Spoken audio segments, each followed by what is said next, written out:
ED का जो मैं सोचता हूँ कि ईडी की छवि पूरे देश के अंदर बहुत ख़राब हो गई है।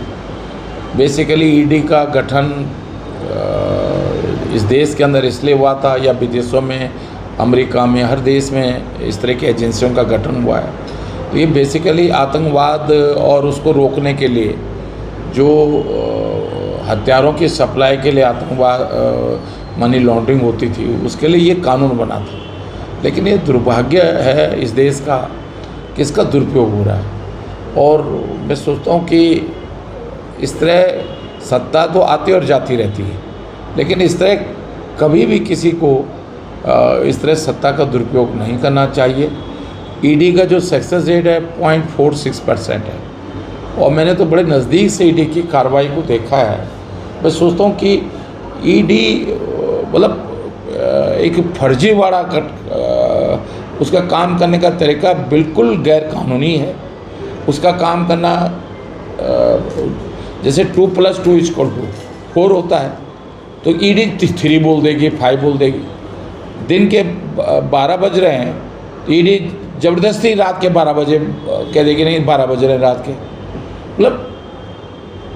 मतलब कानून के नज़दीक भी नहीं फटकती है। एक आम आदमी जो महसूस करता है उसके नज़दीक भी ईडी की कार्रवाई नहीं होती है। सब फर्जीवाड़ा है। और ये दुर्भाग्य है इस देश का कि इससे क्या होगा कि देश के अंदर लोकतंत्र कमज़ोर होगा। इससे क्या होगा कि सरकार की तानाशाही बढ़ेगी और इससे आम लोगों को दिक्कतें होंगी। वे जब जन नेताओं पर, जब माने राहुल जी, सोनिया जी पर इस तरह फर्जी केस बनेंगे, मेरे खिलाफ फर्जी केस बना।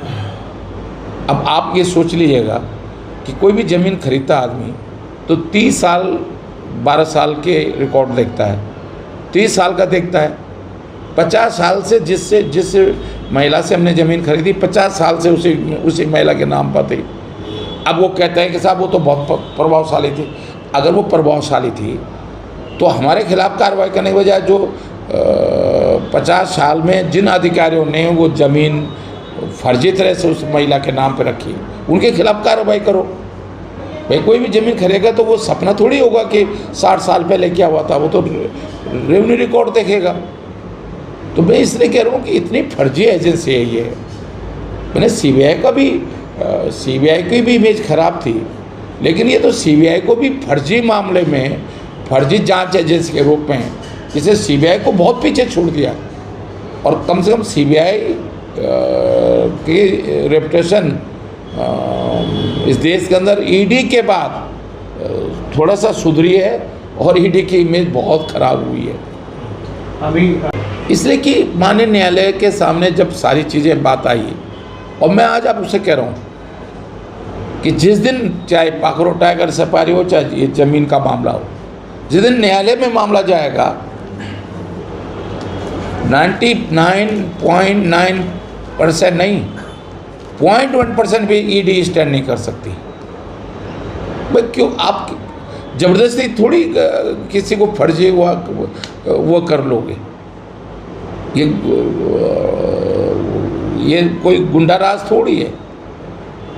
तो मैं सोचता हूँ कि ये इसलिए माननीय न्यायालय में, और मैं तो आज आपसे कह रहा हूँ, मैंने पहले भी कहा था कि जब तक ऐसे अधिकारियों के खिलाफ जो ठीक है, अगर हम गलत है तो हमको सज़ा दो ना, जो चाहे सज़ा दे दो।